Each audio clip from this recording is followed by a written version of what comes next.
नमस्कार दोस्तों, कैसे हैं आप सब। तो आज हम बात करेंगे वर्ण के बारे में, यानी कि हिंदी का भाषा टॉपिक हम कंप्लीट कर चुके हैं और नेक्स्ट जो स्टेप बाय स्टेप इसे पढ़ रहे हैं। तो अगला अपना टॉपिक है वर्ण। तो आज हम बात करेंगे भाषा के बाद वर्ण की। तो वर्ण क्या होता है? भाषा की सबसे छोटी इकाई को क्या बोला जाता है? वर्ण। और भाषा का लिखित रूप क्या होता है? उसे बोलेंगे ध्वनि। तो कई बार ये क्वेश्चन भी आ जाता है, आपके मन में आ जाता है जैसे कि वर्ण और ध्वनि एक ही है क्या? तो अब आप खुद देख लो। भाषा की सबसे छोटी इकाई वर्ण है और इसका लिखित जो रूप होता है उसे ध्वनि बोला जाता है। ठीक है, तो वर्ण होते हैं दो। बात करते हैं। एक बात तो पहले टॉपिक स्टार्ट होने से पहले सुन लो, लिखना नहीं है आपको। कहीं साथ साथ लिखने जुट जाओ, फिर बाद में टॉपिक समझ में नहीं आएगा। लिखवा दिया जाएगा आपको बिल्कुल अलग से, आप चाहे स्क्रीनशॉट ले लेना या फिर आप नोट कर लेना, लेकिन एक बार साथ साथ नहीं करना है। तो देखिए, टॉपिक स्टार्ट करते हैं। वर्ण क्या होता है? वर्ण भाषा का लिखित रूप तो होता है ध्वनि, यानी कि ये भाषा का लिखित जो रूप है ना वो तो होगा ध्वनि। और वर्ण क्या है? तो वर्ण होता है भाषा की सबसे छोटी इकाई। ये है भाषा की सबसे छोटी इकाई, सबसे छोटी इकाई। भाषा की सबसे छोटी इकाई वर्ण है। भाषा का लिखित रूप क्या है? ध्वनि है।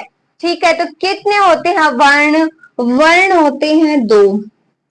कौन कौन से? एक तो होता है स्वर और एक होता है व्यंजन। कितने होते हैं? दो होते हैं। एक तो होता है स्वर और एक होता है व्यंजन। इतनी बात बल्ले आ गई। ठीक है, आ गई, इसमें तो ज्यादा कुछ है नहीं। तो स्वर क्या होते हैं? तो स्वरों को बिना किसी की सहायता, यानी कि बिना किसी की सहायता के बोला जाता है। स्वर अपने आप में पूर्ण होते हैं। कैसे? क्योंकि इन्हें किसी की सहायता की आवश्यकता नहीं होती, कभी भी इन्हें सहायता की आवश्यकता नहीं होती। ये क्या है? अपने जैसे हैं, इन्हें सहायता की आवश्यकता होती है। यानी कि स्वर का सहारा किसको चाहिए? व्यंजन को चाहिए। स्वर तो बिना किसी की सहायता बोले जाते हैं और व्यंजन सहायता से बोले जाती हैं। समझ में आ गई ये बात? कौन कौन से होते हैं स्वर? ए आ, ई उ ऊ, री, ए आई ओ औ। तो ये क्या होते हैं? स्वर होते हैं। अंग और यह स्वर नहीं होते। ठीक है, एक बार आपकी इच्छा हो तो मैं लिख लू ये, फिर आपको टॉपिक समझ में आ जाएगा। एक बार आपको नहीं लिखना है, ठीक है?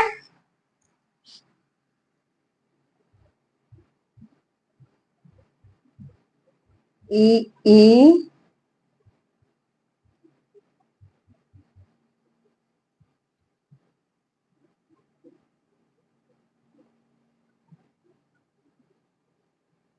ये क्या है?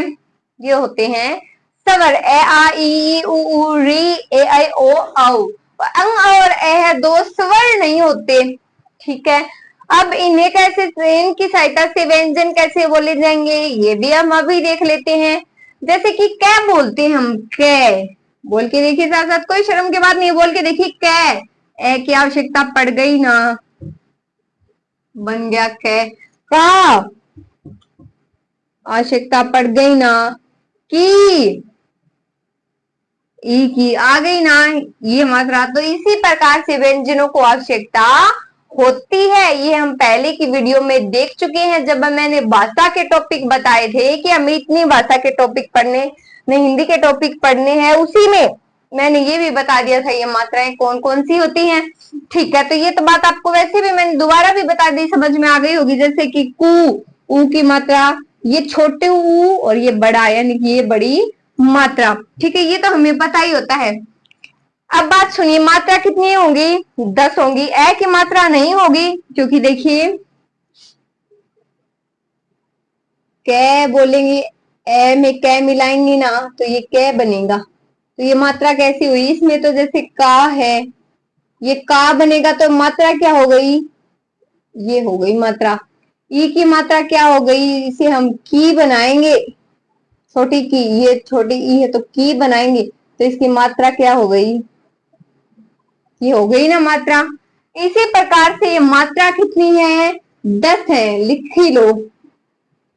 इससे बन गया की, तो इसकी मात्रा हो गई ये कू, मात्रा हो गई ये बड़ा कू, तो ये कू बन गया, ये मात्रा हो गई ऊ वाली।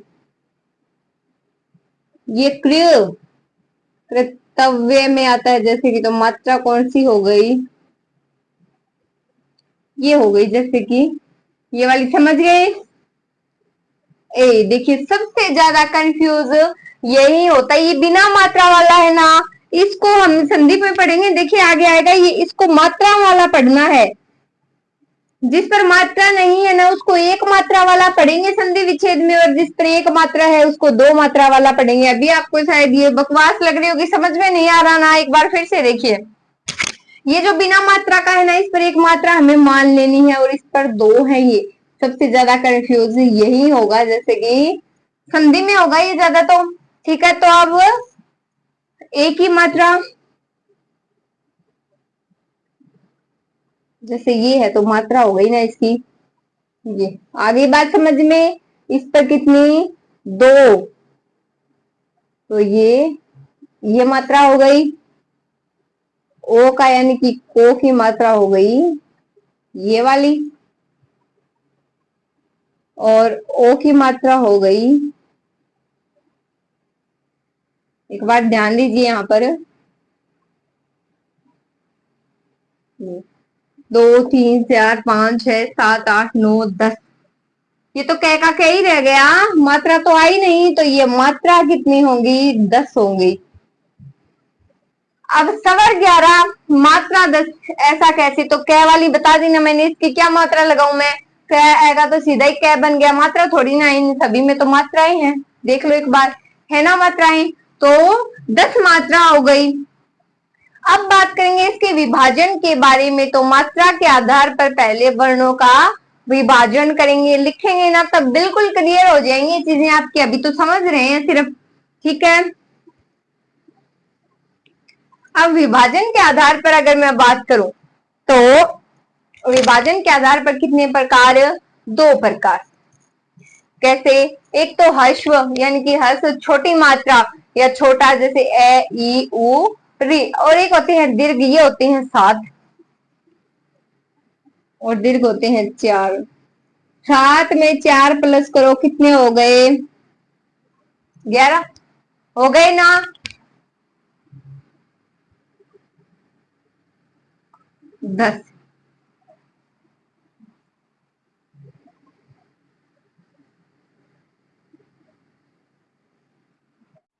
इतनी बात समझ में आ गई।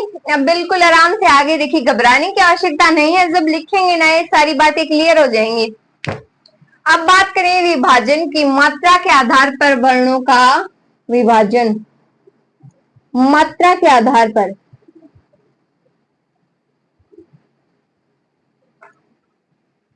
मात्रा के आधार पर बात करें तो छोटी यानी कि ह्रस्व बोला जाता है, जिसे क्या बोला जाता है, ह्रस्व बोल सकते हैं या फिर छोटी बोल सकते हैं,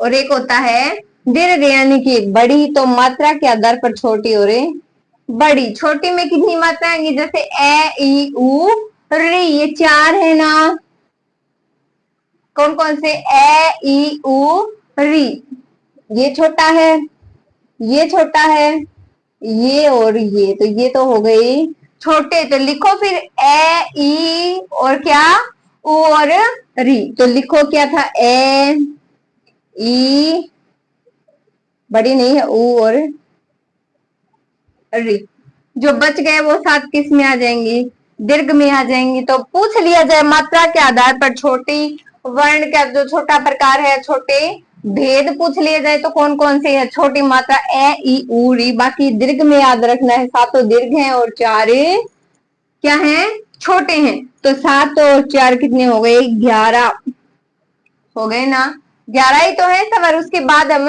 व्यंजन देखेंगे। अब बात करेंगे होठों के आधार पर कितने होते हैं भेद, दो, एक तो वर्ताकार और एक अवर्ताकार, वर्णों के प्रकार देख रहे हैं हम, किसके आधार पर है, होस्ट की आकृति के आधार पर, होस्ट के आकृति। होस्ट क्या होते हैं रे? ओठ होते हैं। होस्ट यानी कि होठ।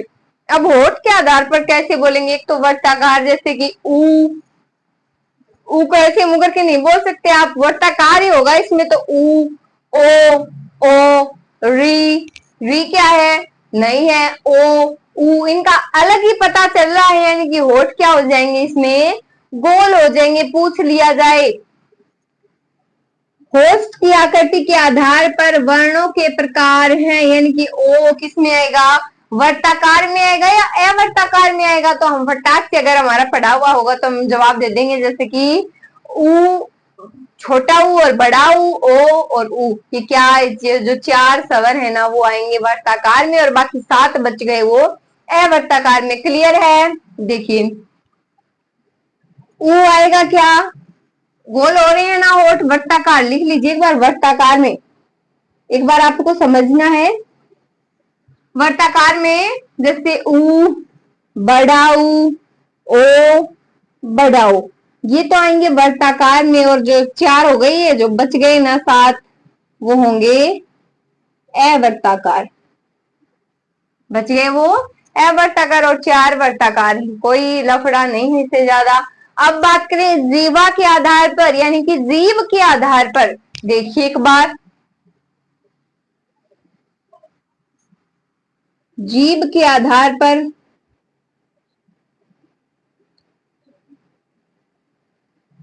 तो जीव के आधार पर अगर हम बात करें तो जैसे कि ये जीभ है, मान लो ये तो हो गया इसका अग्र भाग, ये मध्य भाग और ये पश्च भाग।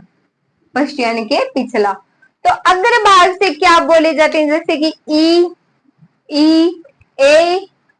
जीभ को पकड़ के बोलिए, नहीं बोला जाएगा, क्योंकि अग्र भाग, जो जीभ का अग्र भाग है उसे बोला जाता है, मध्य से बोला जाता है ए। जैसे कि जीभ ऊपर जा रही है, नीचे आ रही है, ए। ठीक है, बिना जीभ के ये बच गए वो सारे क्या हो जाएंगे? पश्च में हो जाएंगे। तो देखो एक बार, अग्र से कौन सा? ई। एक छोटी ई अगर इसे बोली जाएगी तो बड़ी ई भी अग्रभाग से ही बोली जाएगी। ठीक है, और ए बोला जाएगा तो ए भी बोला जाएगा। तो ये 4 तो अग्र में है, ए हो गया पश्चिम मध्य में, और बच गए वो सारे किसमें? पश्चिम में। अब बात करें मुंह खुलने के आधार पर, जिसमें मुंह पूरा खुलता हो, आधा खुलता हो, उनकी बात करते हैं। तो देखिए मुंह खुलने के आधार पर, देखिए अब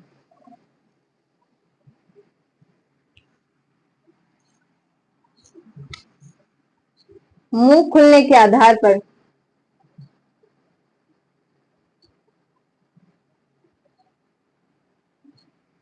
मुंह खुलने के आधार पर, जैसे स्मृत है, अर्ध समृत है जिसमें पूरा मुंह खुले और आधा मुंह खुले। तो समर्थ जैसे ई, ऊ। ठीक है, ये किस में होंगे? स्मर्त में होंगे। ये याद ही रखने पड़ेंगे, कोई इलाज नहीं है। स्मर्त, अर्ध स्मृत, और क्या होते हैं? अविवर्त और अर्धविवर्त। विवर्त और,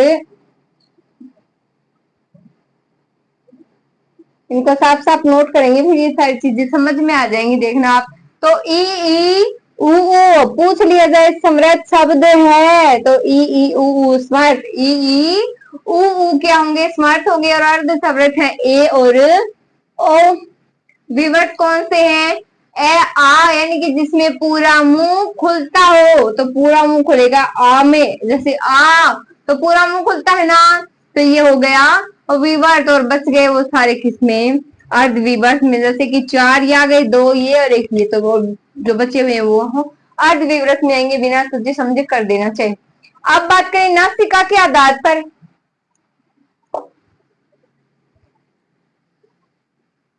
देखो नासिका के आधार पर, देखो अब नासिका के आधार पर क्या है? जैसे अनुनासिक और नासिक, अनुनासिक और निर्नुनासिक, जैसे भी बोल सकते हैं। जैसे कि चंद्र बिंदु लगाते ही तो क्या हो जाएगा? वो अनुनासिक, यानी कि जैसे कि चांद, चंद्र बिंदु लगाते ही तो अनुनासिक। बच गए वो सारे। ये तो हमें पता होना चाहिए कौन से शब्द में चंद्र बिंदु आता है और कौन से में नहीं, और निर्नुनासिक में वो सारे चले जाएंगे। अब बात करें स्वर तंत्र की, नाम सुना है क्या स्वर तंत्र का? एक बार फटाफट समझ लो आप। स्वर तंत्र तो कंठ से कौन से बोले जाते हैं, पूछ लिया जाए तो कंठ से ए आ, यहां से आवाज आ रही, देखिए ए आ रही है ना। और तालु यानी जो तालु होता है उससे ई बिना, ये जो तालु यहाँ पर होता है ना जीभ के पीछे, यानी कि जीभ के ऊपर दांतों के पीछे, तालु तालु से बोला जाता है ई और ई। ये सीधे भी पूछे जाते हैं एग्जाम में, थोड़ा सा ध्यान दीजिए। मूर्धन्य दांतों के पीछे वाली जो जगह होती है उसे क्या बोला जाता है, री।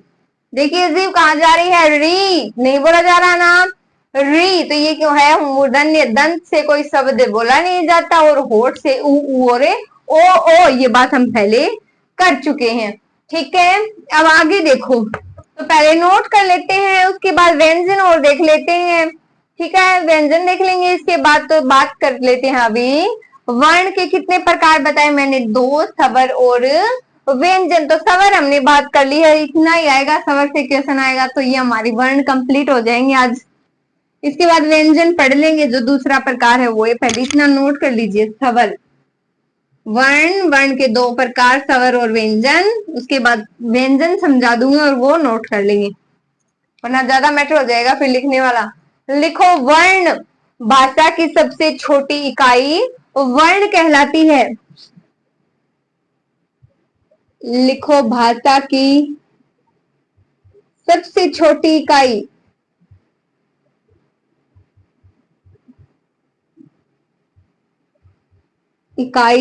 वर्ण कहलाती है।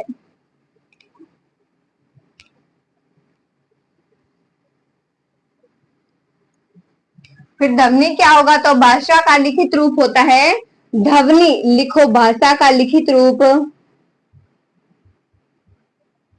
लिखित रूप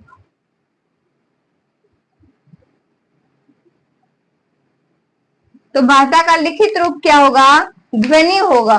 ठीक है, तो वर्ण कितने प्रकार के होते हैं, दो प्रकार के होते हैं। लिखो, स्वर और व्यंजन। प्रकार में लिखो दो, एक तो स्वर, एक होता है व्यंजन। स्वर और व्यंजन, तो स्वर बिना किसी की सहायता के बोले जाते हैं। लिख लीजिए, स्वर बिना किसी की सहायता के, बिना किसी की सहायता के बोले जाते हैं,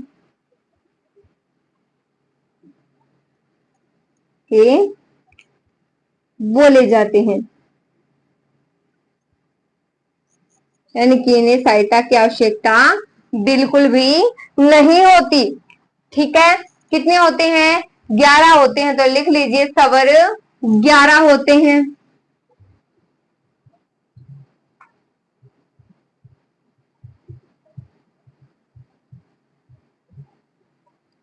स्वर कितने होते हैं, 11 होते हैं। नोट लगाकर एक बात और लिख लीजिए,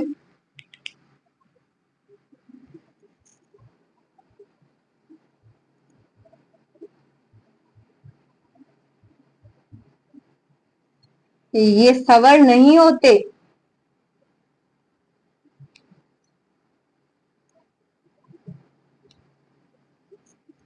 ठीक है, ए आ ई उ री ए आई ओ, तो ये 11 स्वर होते हैं। ठीक है, अब बात करेंगे आगे, इतनी बात नोट कीजिए, स्क्रीनशॉट लीजिए फटाफट। ले लिया, अब देखिए आगे बात करें विभाजन।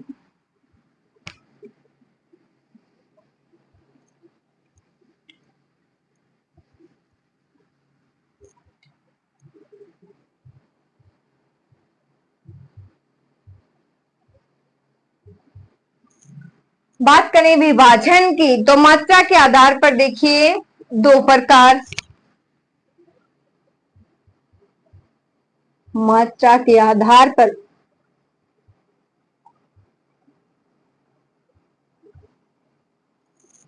मात्रा के आधार पर तो छोटी कि कितने प्रकार होते हैं? दो, दीर्घ और हर्ष स्वर। तो लिखें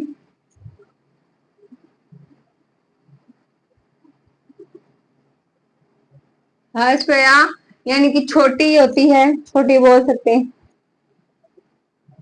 और दीर्घ ये प्रकार है दो। तो यानी कि मात्रा के आधार पर वर्ण क्या है? तो देखिए इसमें तो ए, ई, उ और री, छोटी मैंने बताई थी ना, ए, ई, उ और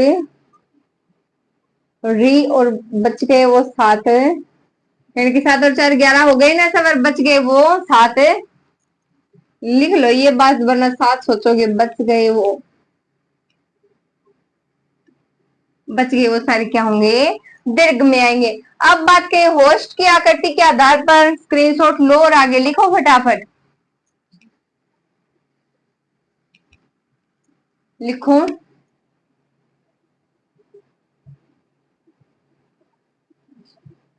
होस्ट के आधार पर,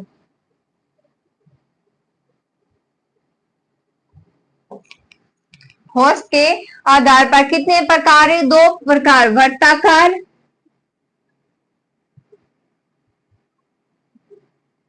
और अवर्ताकार।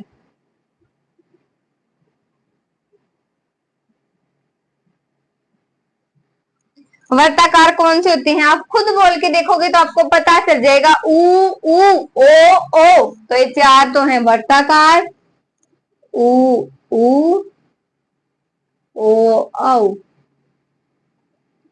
और बच गए वो सात, कितने किसमें आएंगे? अवर्ताकार। बच गए वो इसमें आएंगे। ठीक है, तो वर्ताकार है उ, ओ और अवर्ताकार सात होते हैं, जो बच गए वो अवर्ताकार। अब बात करें जीवा के आधार पर, तो लिखें जीवा के आधार पर, जैसे जैसे मैं लिख रही हूँ साथ साथ लिखते जाइए।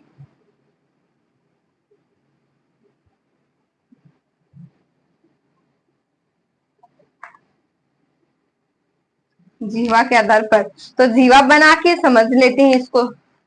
लिख लीजिए, आप ऐसे ही लिखना है आपको भी।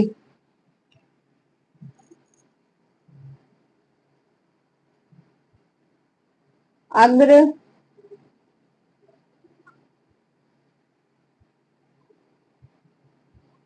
पश्च। तो अगर में कौन से आएंगे? ई, ए। तो लिखो अगर में,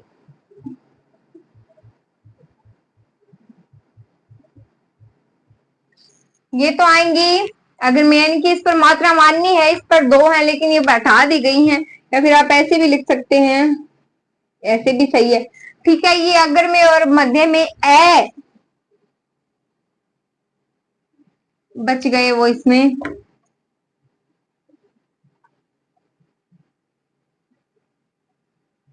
बच गए वो सारे पश्चिम में। तो ई, ए मध्य में ए। ठीक है, अब बात करेंगे मुंह खुलने के आधार पर कितने प्रकार होते हैं? चार प्रकार होते हैं भाई मुंह खुलने के आधार पर। तो लिखो फिर, लिखो मुंह खुलने के आधार पर,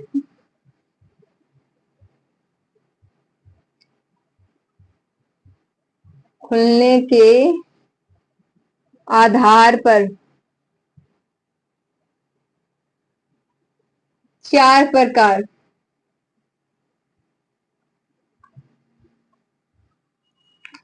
कौन कौन से होते हैं देखिए? समृद्ध, असमर्थ, लिखो अर्ध समृद्ध, समृद्ध,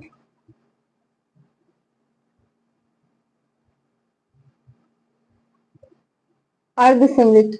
और कौन से होते हैं? विवर्त और अर्ध विवर्त।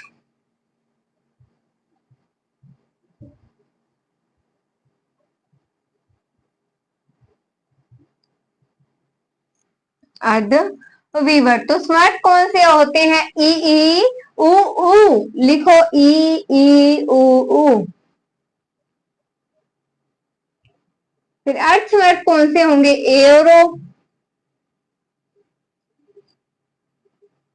ओ, ए और ओ विवर्त कौन से? विवर्त में सिर्फ आ यानी कि जिसमें पूरा मुंह खुलता है वो होते हैं विवर्त, और बच गए वो सारे।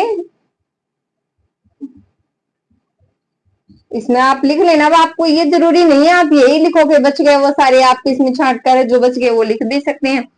ठीक है, फटाफट उतारो। अब बात करते हैं नासिका के आधार पर। स्क्रीनशॉट लो, लिखो आगे, लिखो नासिका के आधार पर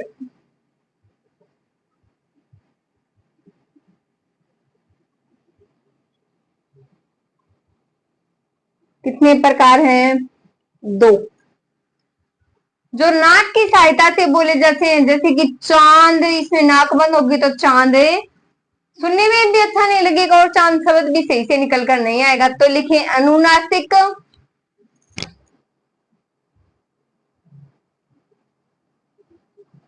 तो जिस पर चंद्र बिंदु दिखे वो अनुनासिक है, चंद्र बिंदु लगाते ही अनुनासिक। लिखो चंद्र बिंदु लगाते ही क्या हो गया? अनुनासिक। चंद्र बिंदु लगाते ही अनुनासिक हो गया। और जो निरुनासिक होता है, निर्नुनासिक,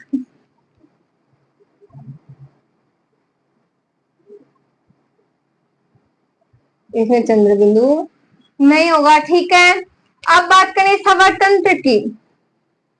नाम सुना है स्वरतंत्र? तो जिसमें कंठ से बोले जाते हैं, कौन कौन से बोले जाते हैं कंठ से? ए आ, तो लिखो ए और याद करने पड़ेंगे, ये कोई इलाज नहीं है, रट्टा लगाओ। ए आ और तांतु, जिसे तांतु बोलते हैं, जिसे तालवा बोलते हैं, वो उसके क्या होंगे? ई और ई, ई और इतनी बात है। और मूर्धन्य री, मूर्धन्य में री। और होस्ट से कौन से बोले जाते हैं? दंत से बोले नहीं जाते।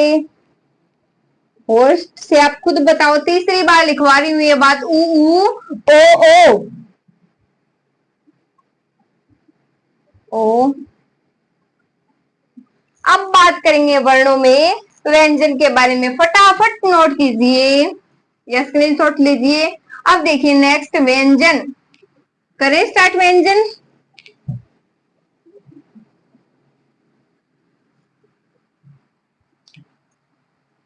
तो देखिए व्यंजन,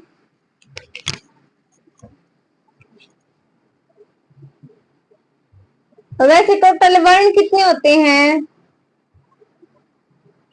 ध्यान में रखना, टोटल वर्ण होते हैं 52। अच्छे से लिख लेना थोड़ा सा, 52। अब बात करेंगे इस व्यंजन की। तो सबसे पहले देखो, किसी की सहायता से बोले जाते हैं वो क्या होते हैं?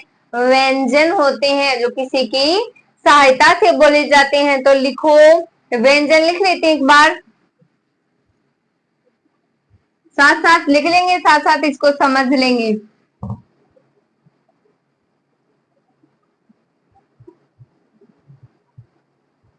क्योंकि फिर बार बार लिखने की आवश्यकता नहीं होगी हमें। ठीक है, इसी में समझ लेंगे, ये ज्यादा हार्ड नहीं है।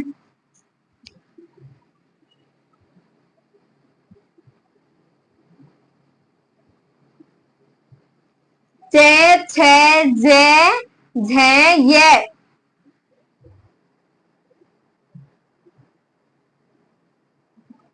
ठ है ये ठठेरा वाला, टे, ठे, डे, ढे, ये। ठीक है, समझ में आ रही है? हम क्या लिख रहे हैं? व्यंजन लिख रहे हैं।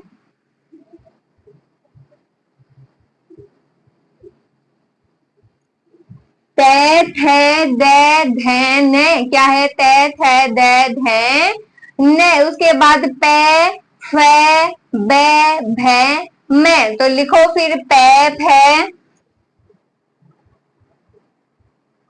बे, भे और मैं। यर, लव,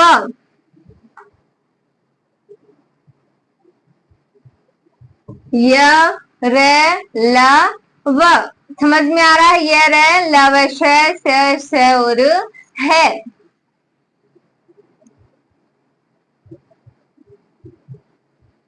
श, पे, श और है। इन तीनों से में एक सड़क वाला, एक षटकोण वाला, एक शंकर वाला। ठीक है, तो ये क्या है?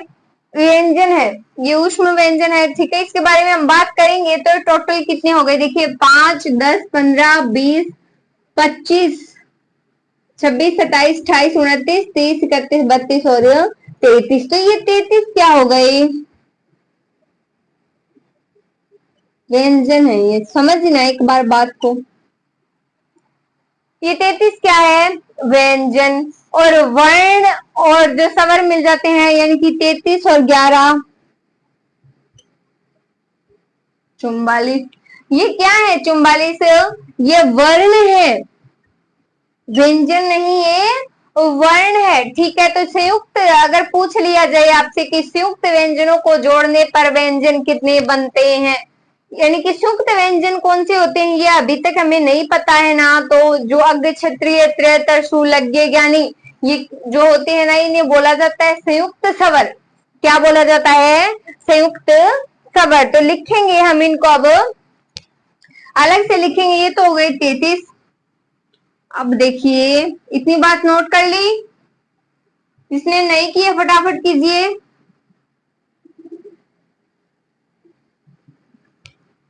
तो संयुक्त व्यंजनों को जोड़ने पर कितने व्यंजन बनते हैं? 33। तो ये और संयुक्त 4 वो बन गए, तो कितने हो गए? 36 बनेंगे। सीधा 36 मत कर देना, कहीं नहीं के आगे 36 4 और लिख कर बना दो। नहीं, हिंदी है ये, बिल्कुल ऐसा नहीं चलेगा। तो देखिए, ये तो हो गए 33। अब एक क्वेश्चन पूछा गया था पीछे, शायद ऐसा ही में आया था ये कि संयुक्त व्यंजनों को जोड़ने पर व्यंजनों की संख्या कितनी हो जाती है। तो हमें तो यही नहीं पता संयुक्त व्यंजन होते क्या हैं, या कौन कौन से होते हैं, कितने होते, पता है क्या किसी को? किसी को नहीं पता। देख लीजिए एक बार, जो ये लास्ट लाइन हम लिखते हैं, कै, ख, ग, घ, में हम लास्ट लाइन के जो 3 अक्षर लिखते हैं, कौन कौन से? अक्षत्रिय त्रेतर शूल और ये ज्ञानी, वो क्या है? ये संयुक्त व्यंजन होते हैं। ये इन्हें सहायता की आवश्यकता पड़ती है, जैसे कि क में श, क में श है, इसमें ज्ञानी में क्या है? तो त्र में एक तो त है और एक र है ना? ठीक है, तो ज्ञ है। इसमें कौन कौन से हैं? ज और ये है ना, बिल्कुल। तो लिखो फिर, संयुक्त में ये क्या लिखने हैं? 3 और लिख लो, त्र,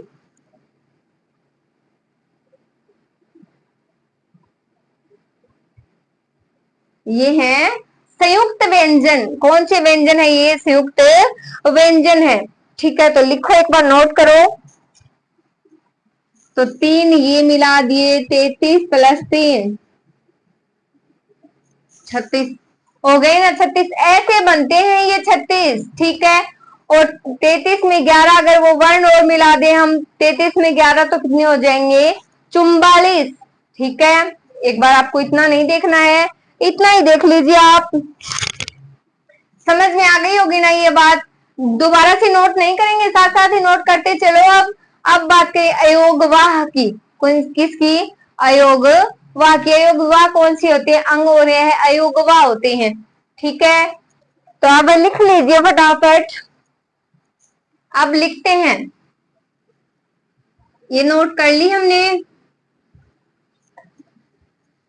संयुक्त स्वर आपको समझ में आ गए? जो लिखना चाहे वो क्वेश्चन लिख सकता है। तो वर्ण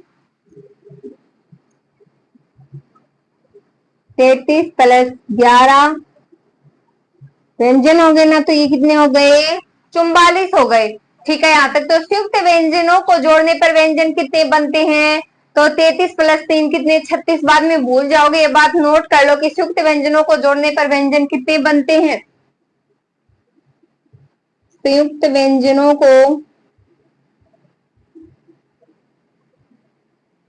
को जोड़ने पर कितने व्यंजन बनते हैं?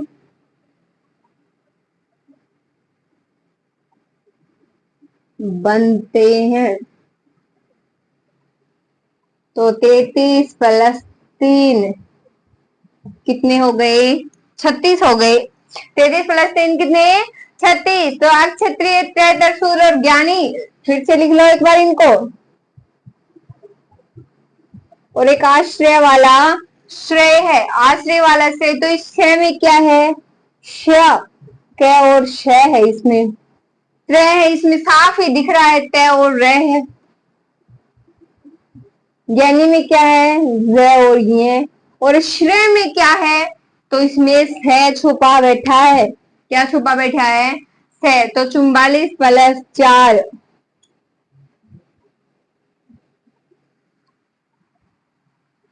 ठीक है।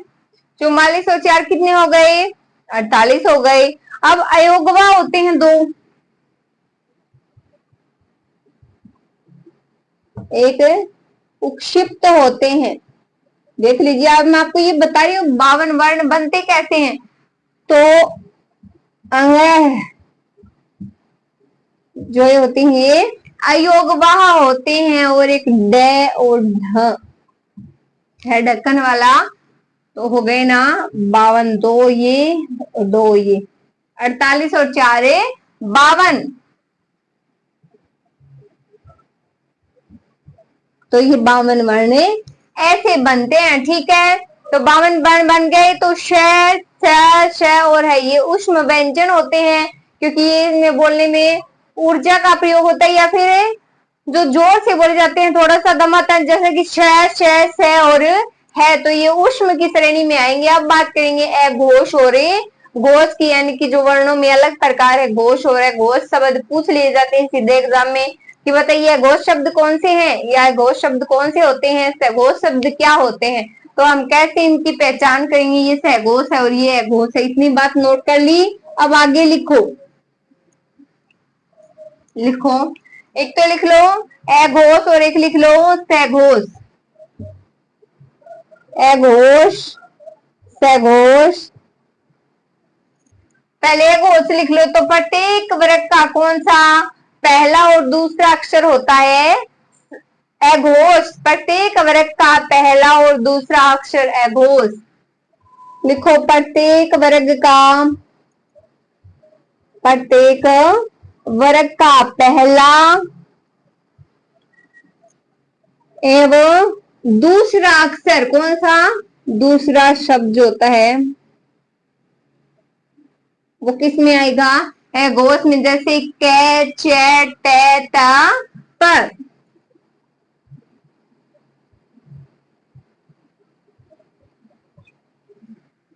तो इनके आगे जो आता है वो लिख लो ख, छ,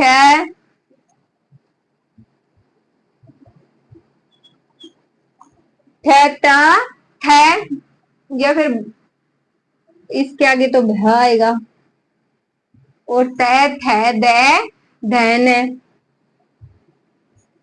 ये सारे क्या है? ये हैं अघोष। तो अघोष शब्द में लिखो प्रत्येक वर्ग का पहला अक्षर और दूसरा अक्षर। एग्जाम में आ जाए क अघोष है या फिर मैं अघोष है, तो कई अघोष है, क्योंकि प्रत्येक वर्ग का पहला और दूसरा अक्षर क्या होता है? अघोष। अब बात करें सघोष की, तो तीसरा, चौथा और पांचवा अक्षर। लिखो सघोष में प्रत्येक वर्ग का तीसरा, चौथा और पांचवा।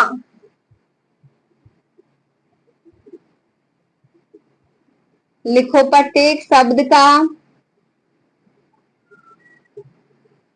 पहला, पहला और के कौन सा शब्द? जैसे कि पहला, चौथा और पांचवा। और पांचवा अक्षर क्या होता है? सघोष होता है। प्रत्येक वर्ग का कौन सा? पहला, चौथा, पांचवा। याद कर लीजिए, सघोष में पहला, सघोष में तीसरा सगोस में तीसरा, चौथा और पांचवा है, तो तीसरा आएगा यहाँ पर, क्योंकि पहला और दूसरा तो एगोस में हो गया, बच गया वो सगोस में ही जाएगा। तीसरा, चौथा और पांचवा, जैसे ग, घ, द, ये सारे किस में आएंगे? तो ये आप खुद देख लीजिएगा या फिर नोट करवाऊं तो ये तो कर लीजिएगा, ठीक है। और अलग प्राण क्या होते हैं? पहला, तीसरा, पांचवा, महाप्राण दूसरा और चौथा, ठीक है। तो प्रत्येक शब्द का तीसरा, चौथा और पांचवा। अब बात करें किसकी? अलप प्राण की। तो देखो अलप प्राण और